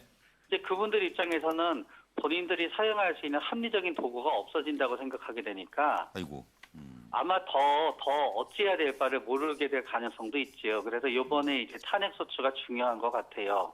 심리적으로도. 이번에. 근데 이번 주는 일단 넘어갔잖아요. 그리고 저 내일 촛불 집회가 있잖아요. 네, 그래서 이제 내일은 이제 아마 많은 분들이 그 다음 이제 탄핵 소추가 다가오고 있으니까요. 탄핵 소추가 다가오게 됐을 때 그 국회의원들이 좀 이렇게 마음을 알아줬으면 하는 마음에서 예. 어쩌면은 촛불 집회의 수는 차치하더라도 열기와 어떤 그 갈망은 더 제일 커다랗고 제일 강렬할 것 같아요. 어쩌면은. 그러니까요. 그게 매주마다 이렇게 기다리고 이러다가 이거 그냥 괜찮을까요? 그러다가 그렇기 때문에 아마 그럼에도 불구하고 도저히 소용이 없다 그러면 이제 거기에 대한 반응은 갈라지게 되는데요. 이제 한쪽은 이제 학습된 무기력이라 그래서 아무리 해도 소용이 없구나라고 포기하는 사람도 있게 되고요. 네. 또 어떤 분들은 여태까지 여기에 노력했던 게 아깝기 때문에 결과에 어찌해든지 간에 매주 이렇게 반복해서 모이게 되는 분도 있을 거고요. 네. 또 일부인 어떤 분들은 굉장히 격한 감정을 어떤 격한 상태로 표출하지 않으면 안 된다고 될 정도까지 스스로 분노를 크게 느끼는 분들도 있어갖고요. 이제 이번에 일이 잘 해결이 안 되게 될 때 국민 중에 어느 쪽으로 얼마나 가게 되냐에 따라서 수습이 될 수도 있고 혼란이 더 커질 수도 있고 그럴 것 같아요. 젊은 사람들도 그렇고 요즘 하여튼 휴대폰 놓기 힘들다는 사람들이 많다는 거 아니에요? 충격적인 뉴스에 자꾸 노출되다 보니까. 그리고 유엔 자문기구인 지속가능발전 해법 네트워크라는 데가 있는데 여기서 2016 세계 행복 보고서를 발표했는데 우리나라는 10점 만점에 5.83으로 전체 58이라는 거 아니에요? 네. 어떻게 해야 조금 행복해질 수 있을까요? 스트레스에 너무 많이 노출돼 있는데. 일단은 이게 너무너무 분노하고 뭐 고통에 사로잡히다가 보면은 환자분들 중에서도 10년 몇 년 한 소송에서 이기고 나서요. 이기면은 되게 좋아할 줄 알았는데 이기고 나서도 무너지는 분도 있으시더라고요. 그렇기 때문에 일단은 힘든 건 힘든 거지만 본인 상태의 마음은 스스로 어느 정도 이렇게 챙기는 게 중요하고요. 그리고 또 사실 정치인들이 믿다 그래서 그거를 가족한테 화풀이하거나 그런 분들 때때로 있거든요. 막 짜증내면서. 절대로 그러면 안 되고요. 그리고 우리나라가 이제 행복지수가 낮은 이유는 그 불평등이 하나 있고요. 그러고 나서 과거에는 이 정도 되면 이만큼 빨리 발전을 해야 되는데 우리 발전 속도가 따라가지 못하는 데 있는 거거든요. 그렇기 때문에 물질적인 점보다는 비물질적인 점에 좀 더 주관적인 행복에 좀 더 맞추면서 살아가야 될 필요도 있고 그래요. 네. 알겠습니다. 최명규 원장님도 오늘 저녁 행복하십시오. 고맙습니다. 네. 그리고 이 부분은 행복했을까 하는 생각이 저는 개인적으로는 좀 드네요. 부부였습니다. 최순실에 가려진 정윤의 의혹 이런 지금 얘기들이 자꾸 나옵니다. 95년에 두 사람은 재혼했습니다. 둘 다 재혼이라고 그러죠 아마? 네. 둘 다 재혼. 아기도 있었고 뭐 그런 상태에서 95년에 만나서 2014년 3월 28일에 대통령 드레스덴 연설문이 발표되는데 하루 전에 최순실이 원고를 수정했다. 뭐 이런 얘기가 나오고 있고 2014년 5월이 되면서 정윤의 최순실은 이혼합니다. 이혼 조건은 결혼 생활에 대한 뭐 비밀이 있었나 봐요. 하여튼 그건 누설 금지다. 결혼 생활에 있었던 일은 절대 밝히면 안 된다. 그리고 2014년 8월 정윤회 독도 콘서트에 참석합니다. 박근혜 팬클럽과 같이 갔죠. 2014년 11월 28일 정윤회 문건이 언론에 노출되면서 박관천 1위는 우리나라 권력 서열 1위 최순실, 2위 정윤회, 3위 박근혜 이렇게 성적표를 내놓습니다. 그리고 2016년 7월이 돼서 정윤회는 최순실 재산을 좀 파악해달라 이 재판부에 이렇게 신청을 했는데 이것이 아마 일종의 정보 확인 차원이 아니냐. 5월에 제기했다 재산 분할 소송은 이제 돌연 취소했는데 그리고 나서 2달 뒤인 7월에 드디어 미르재단의 수상한 자금이 보도가 되면서 최순실 게이트의 포문이 열리게 됐습니다. 최순실과 보좌 스타일이 다르다 정윤회는. 최 운전기사는 문고리 3인방 사실상 최순실의 종이었다. 이세민, 최순실 자신의 비리 노출 우려에 입막음하고 싶었을 것이다. 이거 저 세월호 사건 때 만났던 사람이 요렇게 정윤회하고. 네. 정윤회 최순실 부부의 관련 의혹. 최순실 의혹 불거질까 봐 정윤회로 덮었다. 정윤회 최순실 알력 둘이 다퉜다. 그다음에 위장 이혼설 등등이 나오고 있습니다. 이번 논란의 핵심 당사자이신데 심경이 어떻습니까? 사실이 아니기 때문에 고소를 했습니다. 이런 엄청난 불장난을 누가 했는지 또 그 불장난을 춤춘 사람들이 누군지 다 밝혀지리라고 생각합니다. 네, 불장난에 춤을 춘 배우는 누구라고 생각하시는 겁니까? 검찰 수사 결과를 지켜보시면 알 겁니다. 이거 쓸 때 보면요, 한제대로 하는지 그렇게 못 나와. 그래서 나 나중에 내한테 보낸다니까. 저 데리고 나오라고. 그걸 나누면은 정 실장이 보고, 그 다음에 손실이 보고 이제 붙일 거 다 하겠죠. 그게 제 가들 말잖아. 네? 의원님 위에 정 실장이고, 정 실장 위에 최순실이야. 최순실이 되다. 의원님 제 꼴대가. 하라면 하라는데. 그렇게 이제 박근혜가 뭘 모릅니까? 손실이 대장, 그 다음 정권에 박의원은 꼴등. 이해가 안 가죠. 그러니까 뭐 실세냐 아니냐 답할 가치도 없습니다. 국정 근처에 온 적도 없어요. 그러니까 실세가 될 수가 없고 오래전에 떠난 사람입니다. 자기의 어떤 개인적인 그 영리를 그 욕심을 달성하기 위해서 전혀 관계 없는 사람과 관계 없는 사람 중간을 이간질 시켜가지고 그 뭔가 어부지리를 노리는 그런 데에 다 말려든 것이 아니냐. 세월호는 그날에 일단 전신무로 와서 그래 놨으니까 나라에 걱정이니까 그 이 얘기는 했죠. 딴 얘기는 한 것도 없고 그러니 자기도 아주 참 걱정스럽다고 그런 얘기를 하더라고. 그거는 뭐 가깝다는 옛날에 자기가 모시고 있었다는 거 알지. 그 후로부터는 그런 것도 얘기도 한 적도 없고, 자기 가깝다는 얘기도 한 적도 없고, 거기에 대해서 내가 또 물어볼 바도 없고. 어떤 연관성이 있다고 보시는지가 좀 궁금하긴 해요. 2014년, 2016년. 그러니까 이제 저는 그 정윤회 최순실 부부가 뭐 이혼을 했던 위장 이혼을 했던 이혼 사유가 뭐든 이거는 국민들에게 아무 상관없는 일이죠. 그런데 지금 국민을 이렇게 불행하게 만든 것이 2014년에 박근혜 대통령이 이 문제를 정리를 하지 못했기 때문입니다. 그때 박근혜 대통령이 이 그 문건 내용은 찌라시다. 유출은 국기문란이다. 딱 여기 맞춰서 그때 그 김기춘 우병우 라인이 수사를 그 조사를 끝마쳤거든요. 조사를 끝마쳤고 제가 어떤 그때 당시 청와대 참모에게 들어보니까 검찰에서도 당시에 그 검찰총장보다는 중앙지검장 지금 김순환 검찰총장입니다. 중앙지검장과 그 우병우 김기춘 라인이 이렇게 협의를 했다는 거죠. 그렇게 됐으니까 2014년에 그렇게 됐으면 그때 끊으셔야 되는데 그때 못 끊으니까. 결국은 그때 당시 2014년 건을 정리를 했던 김기춘, 우병우 두 사람에 대한 의혹이 쏟아지고 있죠. 이 최순실 게이트에 두 사람이 엄청난 뭐 역할을 했다는 의혹이 계속 쏟아지고 있습니다. 이렇게 변질이 돼버렸고 또 김순환 검찰총장 처음에는 수사를 검찰에서 좀 느슨하게 한다 비판을 받았다가 이후에 강도를 확 높여서 박근혜 대통령을 옥죄고 있는 것이죠. 옥죄고 그 대통령, 전직 대통령을 피의자로 만드는 그런 강경한 수사를 또 김순환 그 총장이 지휘하는 그런 그러니까 이게 2014년에 그런 게 내부적으로 문제가 발견이 됐으면은 그 한부를 도려내셔야 되는데 그걸 감추려다 보니까는 이 한부가 굉장히 커져서 몸 전체로 번져버린 거죠. 그러니까 한 팀이 됐고 어떻게 보면 그때 다 한 팀이 돼서 움직였고 그 문제를 정리했던 사람은 또 한 팀이 돼서 또 같이 움직인 의혹 이런 것도 있고 그때 당시에 또 한 팀이 돼서 움직였던 그 분이 그 검찰을 지금 지휘를 하고 있고 뭐 이런 문제가 그때 매듭을 안 끊어서 그렇다는 거죠. 그때 유령이 휙 지나간 걸로 이렇게 생각해가지고 뭐 정윤회만 그냥 괜히 떨려놨는데 그때 제대로 잡았으면. 그러니까 그때도 정윤회 이렇게까지 안 왔는데 말이죠. 네, 그리고 정윤회 씨 뒤에 그때도 보면은 최순실 씨가 있었던 것 같은데 그것을 왜 밝히지 않고 그것을 뭐 맞아요. 안에서는 다 알고 있었을 겁니다. 그때 밝혔으면 오늘날 이런 지경까지 안 왔을 거다라는 건 뭐 다 공감이 되는 것 같고요. 근데 역시 재단도 안 만들어졌고 역시 이 부분은 딸도 그렇게 불행해지지 않았을 텐데 그렇죠. 저 뭐 이대 입학 취소인가 뭐 그랬다면서요? 완전 영구치 재입학으로 간다고 그러죠. 그러니까 아마 제가 느낌에 이분들은 역시 비선 부부들인 것 같습니다. 두 사건의 공통점이 다 비선에서 이루어진 것 같고요. 그리고 이 와중에 제가 볼 때 정윤회 씨가 내가 있을 때는 이런 잡음 안 나왔는데 이런 얘기하는 건 참 이 와중에 자기 자랑을 할 정신 못 차린 거 아닌가 하는 생각이 좀 들고요.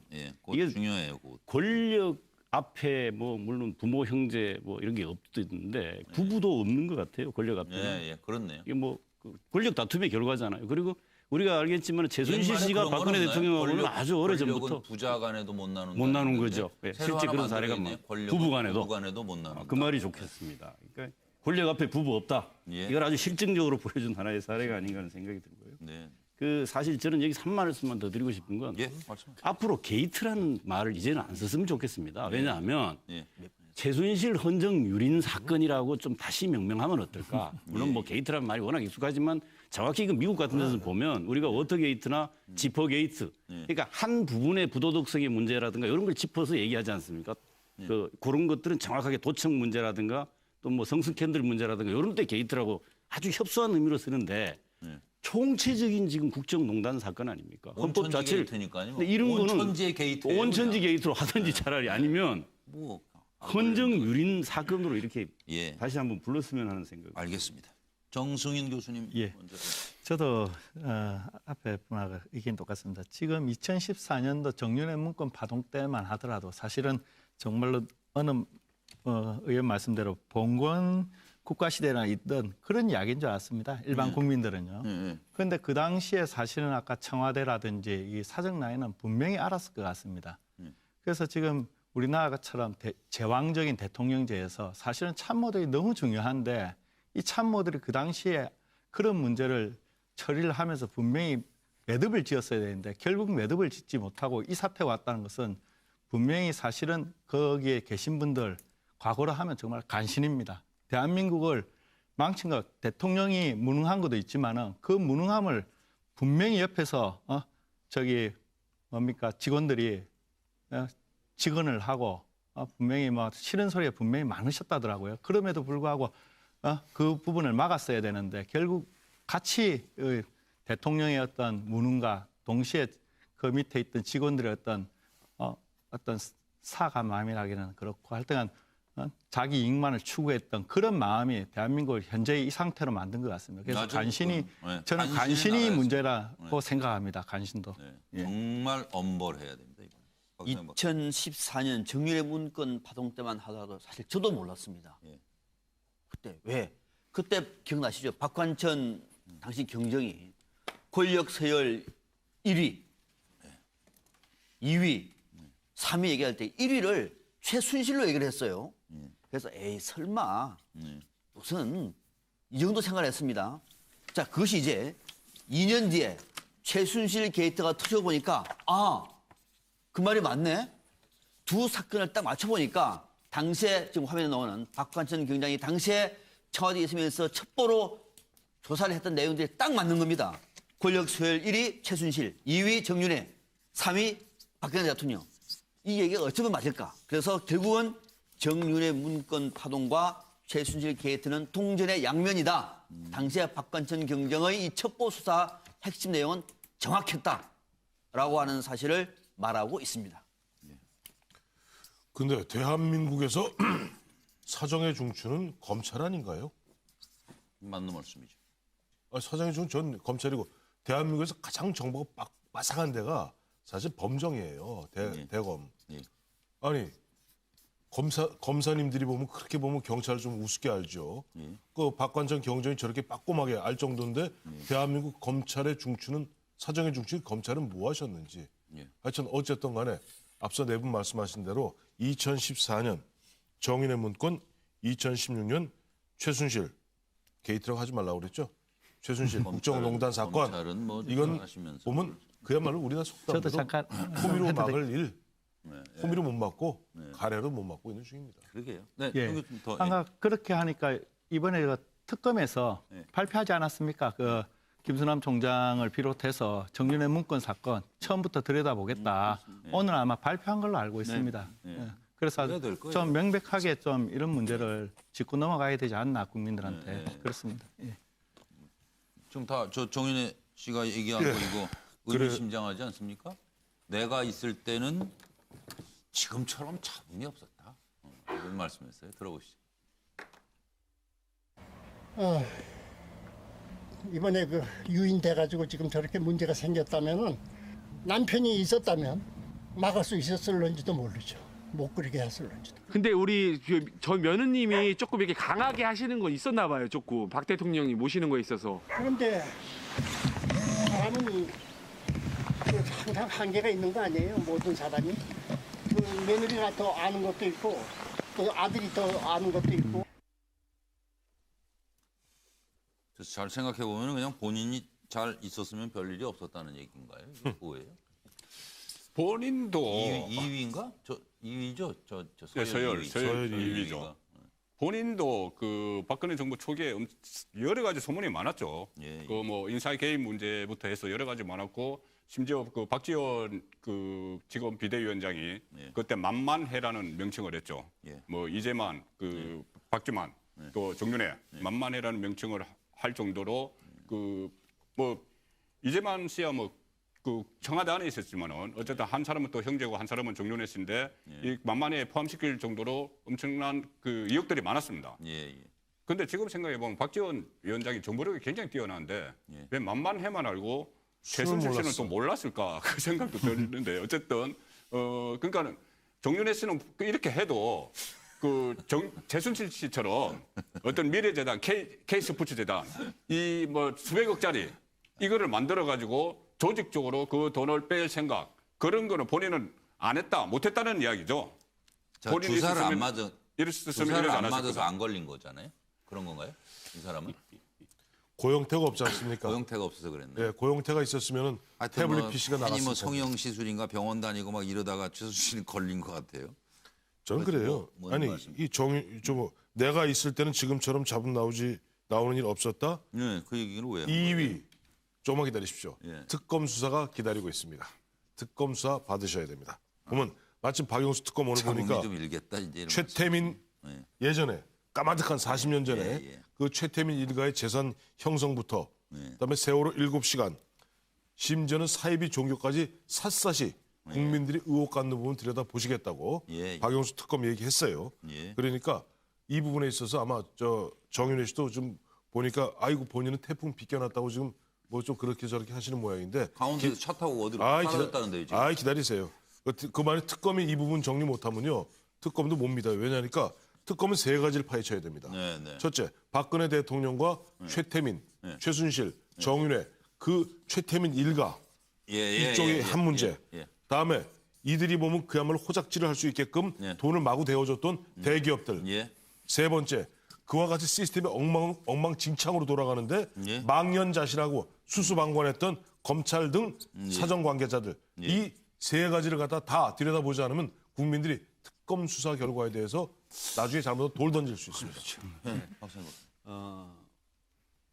정윤회 씨가 내가 있을 때는 지금처럼 잡음 넣는 일은 없었다. 상당히 저는 의미 있는 말이라고 봅니다. 뭐가 또 속보가 법원이 12월 말까지는 평일 청와대 200m 행진을 허용한다. 이번에 밤 10시까지. 밤이 중요하죠. 밤 그때는 10시까지. 지난번에는 시간이 늘어났네요. 이제는 촛불 켜면 촛불이 제대로 막 환하게 막 밝힐 것 같습니다. 5시 반에 다 돌려보냈는데 거기서. 근데 밤 10시. 자, 내가 있을 때는 지금처럼 잡음 넣는 일 없었다. 우리 뭐 대한민국 제2의 애국가라 불리는 아리랑이 있죠. 아리랑. 자, 잘 보십시오. 내가 있을 때는 지금처럼 잡음 넣는 일 없었다. 정윤회 씨가 지금 이런 말 하고 있습니다. 만약에 정윤혜 씨가 네. 이 말 하지 않고 예. 나를 버리고 가시는 님은 10리도 못 가서 발병 난다. 예. 이 말로 바꿔도 조금 와닿죠. 네. 바로 이 말입니다. 네. 이상입니다. 진짜요? 얼마 예. 못 갔어요. 네. 제가 한번 예, 하세요. 예. 그러니까 인식이 참 잘못됐어요. 네. 이 어마어마한 지금 온 나라가 이런 정말 대혼란을 일으킬 정도의 상황을 잡음 정도로 생각한다는 거죠. 이게. 뭘 더 바라세요? 아니 물론 뭐 더 바라는 건 없는데 뭘 더 바라? 이분들의 머릿속에 그러니까요. 바랄 거 그러니까 없다니까. 잡음 정도로 생각합니다. 정말 뭐 바랄 것도 없지만 예. 참 정신적으로 어떤 생각을 하고 있는지 참 궁금해집니다. 아, 정 교수님 안 하셨는데요? 뭐 예. 관련해서.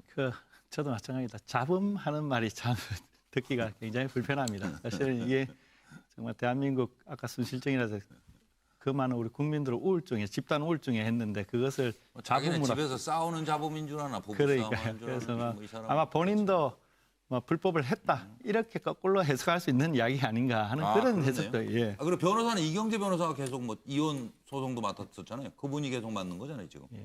최순실 씨 변호도 그렇고. 예. 맞습니다. 이혼. 정윤혜 그다음에 씨 변호. 2014년 정윤혜 씨 문건 변호. 파동. 아니 처음에 이혼도 맡았고. 다른 변호사가 맡으면 안 돼요? 뭐 법에 있어요? 그건 저한테 묻지 마시고 대한변협에 알아보십시오. 하고 싶은 분이 없나 보죠. 그리고 참 놀랄 일을 한번 볼 뻔했습니다. 정유라 IOC 의원 되다.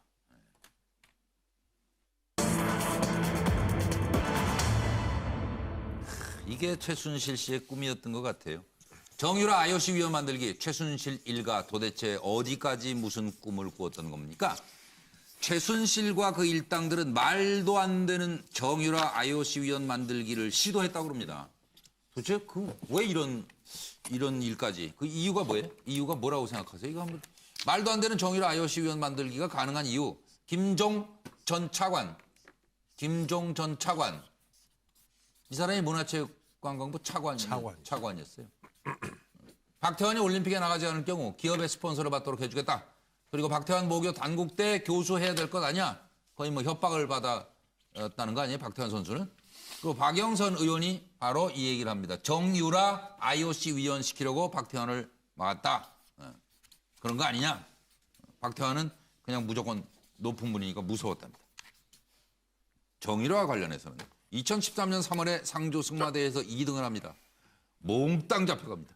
박종서 전북 승마협회장 말에 따르면 정유라 2등하자 심판 다 잡아갔다. 경찰은 문체부 심판과 승마협회를 조사합니다. 경찰과 문체부가 나섰죠. 석 달 뒤 박 대통령은 체육단체 비리 조사를 지시합니다. 이 문체부에 있던 분이 좀 마음에 안 들게 조사를 했다는 거 아니에요? 그리고 스포츠 4대학 척결을 시작하고 합동수사단이 발족됩니다. 네. 참.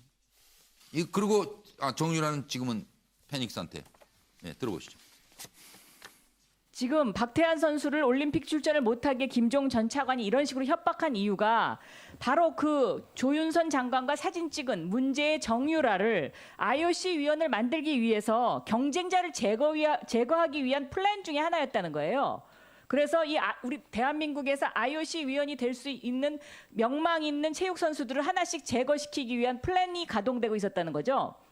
의원님 말씀대로 제가 김종 차관이 재직하면서 어떤 일을 했었는지 100% 아직까지 파악하고 있지 못한 점에 대해서는 대단히 죄송하게 생각합니다만 의혹이 제기되고 문제점이 제기되는 대로 저희가 점검하고 문제가 있었던 점은 바로 잡고 재발하지 않도록 노력을 하겠습니다. 어떤 뭐 기업 후원이라든지 뭐 대학 그런 교수 그런 자리 얘기라든지 그런 거 나왔을 때는 사실 귀에 들어온다기보다 그냥 그 생각이 되게 많았어요. 올림픽을 정말 나가야 하는데 이거를 어떻게 하면 나갈 수 있을까라는 생각을 너무 높으신 분이니까 그래서 앞으로의 감당할 수 있는 무게라든지 책임이라든지 그런 거에 대해서 아무래도 무서움을 많이 느꼈었는데 예, 2013년도에 승마대회가 있었는데요. 이른바 상주대회 말씀하시는 건가요? 예. 정유라 선수가 2등을 했어요. 예. 하자마자 옆에 있는 코치하고 그 정유라 씨 어머니, 최순실하고 쏙닥쏙닥 하더니 여기다 전화를 넣더래요. 그러더니 경찰에서 와서 심판이 한 5명인가 6명을 전부 다 상주 경찰서에서 데려갔어요. 심판들 너희들이 부정에 의해서 밥을 같이 먹었느냐 뭐냐 이런 걸 다 조사를 하더랍니다. 그래가지고 승마협회를 뺐다시피 해가지고요. 회장은 그때 바꿉니다. 네, 정승윤 교수님부터 예. 답변 참 주실까요? 슬픈 이야기입니다. 이 우리 사회의 일그러진 욕망과 그리고 또 하나가 이게 우리 사회가 사실은 편법이 아직도 통하는 사회라는 겁니다. 아, 그게 우리 전 모두 실망시키는 거예요 지금. 그렇습니다. 그래서 IOC 위원을 만들기로 결심했던 것도 그러한 편법이 가능할 거라고 믿었던 그 사람들이 있었고 그것이 또 가능하게 했던 그 공무원들이 있었기 때문에 정말로 이런 부분에 대해서는 철저하게 조사를 해서 다시는 이런 일이 없도록 제도적으로 장치를 마련해야 될 것 같습니다. 아이고 그리고 뭐 하늘이 도운 것 같아요. 아 이거 세계적인 망신 당할 뻔했잖아요. 이거 저 나가서 저 휴적고 댕겼으면 좀 말씀해 주세요. 네, 아마 정유라를 IOC 위원을 만들기 위해서 착착 작업을 해왔던 것 같습니다. 네. 크게 돈을 빼내고 네. 삼성은 계속 지원해주고 예. 그 가지고 2020년 도쿄올림픽에서 금메달 따고 아니면 은메달을 따고 그것도 단체전으로 자 그러고 난 다음에 그 뒤에는 최순실 일당의 거대한 작업에 활용점정 IOC 위원회를 만들면서 이 작업은 끝난다라고 하는 계획을 잡았던 것 같습니다. 아이고. 큰일 날 뻔했습니다. 동의하지 않습니다. 상상만 해도 끔찍해요. 예? 동의하지 않습니다. 뭘요? 보니까 최순실이 아이가 보니까 이제 대학 명문대 보내려고 승마시켜서 처음엔 저거 뭐 성악인가 시켰다는 거 아니에요. 네, 그랬다면서요. 성악인가 이거 대수가 세거든. 승마는 말만 센 거 하나 사면은 그냥 들어가거든요. 뭐 성악은 어디서 뭐 성대를 뭐 빌려올 수 없고. 근데 그러니까. 승마에서 대학 쉽게 들어가. 말을 사오면 되니까. 쉽게 들어가네. 그러니까. 야, 이렇게 되면 아예 이제 작전 바꾼 거예요. 자, 그럼 이번에 아예 올림픽까지 금메달까지 따자. 금메달 따면은 잘만하면 이거 뭐 저 한번 만들어서 돈 엄청 땡겨갖고 제 기업들로부터 IOC 선수위원도 만들겠네. 네. 저는 최종 목표는 제2의 여왕 프로젝트를 갖다 추진했다고 봐요. 왜냐니까 아니. 대통령 얘기하는 거예요? 대통령이죠. 그러면 만 40이 되면 대통령이 출마할 수 있습니다. 아니 우리나라 IOC 선수위원 만들어서 저는 나름대로 이런 거 있죠. 자기 주제에 넘게 사실 대학만 그냥 하기야 주제 넘기 시작하면 그러니까 대학만 보내고 그냥 모른 척 가만 있었으면 아무 문제도 없었을 거예요. 사실 이번에 사달은 어디서 났습니까? 이화여대에서 처음 해보면 이거 아니다. 그게 문제가 터진 거예요. 네, 맞아요. 이재경 국정은 또 비선들이 하고? 그렇죠. 예. 제가 좀 볼 때는 이거 뭐 아직 의혹 단계이긴 합니다만은 요즘 의혹이 현실로 많이 확인되니까 참 답답한 얘기인데 저는 농담처럼 신삼정문란이라고 부르고 싶어요. 예. 이게 정유라에 의한 정유라를 위한입니다. 왜냐하면 대학교 100여 년 이상의 이화여대 역사를 통째로 허물었지 않습니까? 정유라를 위해서 바꾸었죠. 고등학교 그렇게 바꾸었죠. 금융 특혜 줬죠. 대기업 비틀어가지고 지원하게 만들었죠. 독일 검찰이 뭐 자금 세탁으로 수사한다니까 참 다행이긴 합니다만 하여튼 앞으로 특검이 철저하게 이 부분을 정유라 씨도 소환하고 수사를 좀 잘해서 국민들에게 의혹을 좀 시원하게 밝혀줬으면 좋겠습니다. 최순실 씨는 이런 생각을 했던 것 같아요. 박근혜 대통령 임기 중에 무조건 내 딸을 뭘 최고로 만들어 보자. 그 수단과 방법을 가리지 않고 최고로 만들어 보자. 이런 생각을 했는데 한국 승마 수준이 뭐 아시안게임에서는 금메달 땄을지 모르지만 올림픽에서는 금메달 따기 어렵죠. 올림픽에서 어떻게 맞아요. 그러니까는 저 뭐 돈으로 딸 수도 없는 거고. 그러니까는 하여튼 최고로 만드는 방법 중에 하나가 운동 선수니까는 그 선수 IOC 위원 그것을 목표로 하지 않았나 싶네요. 주제 넘는 꿈은 결과가 좋지 않습니다. 그리고 간신의 나라였던 것 아니냐는 말씀을 하는데 간언을 하는 책임은 언론에 있습니다. 고맙습니다.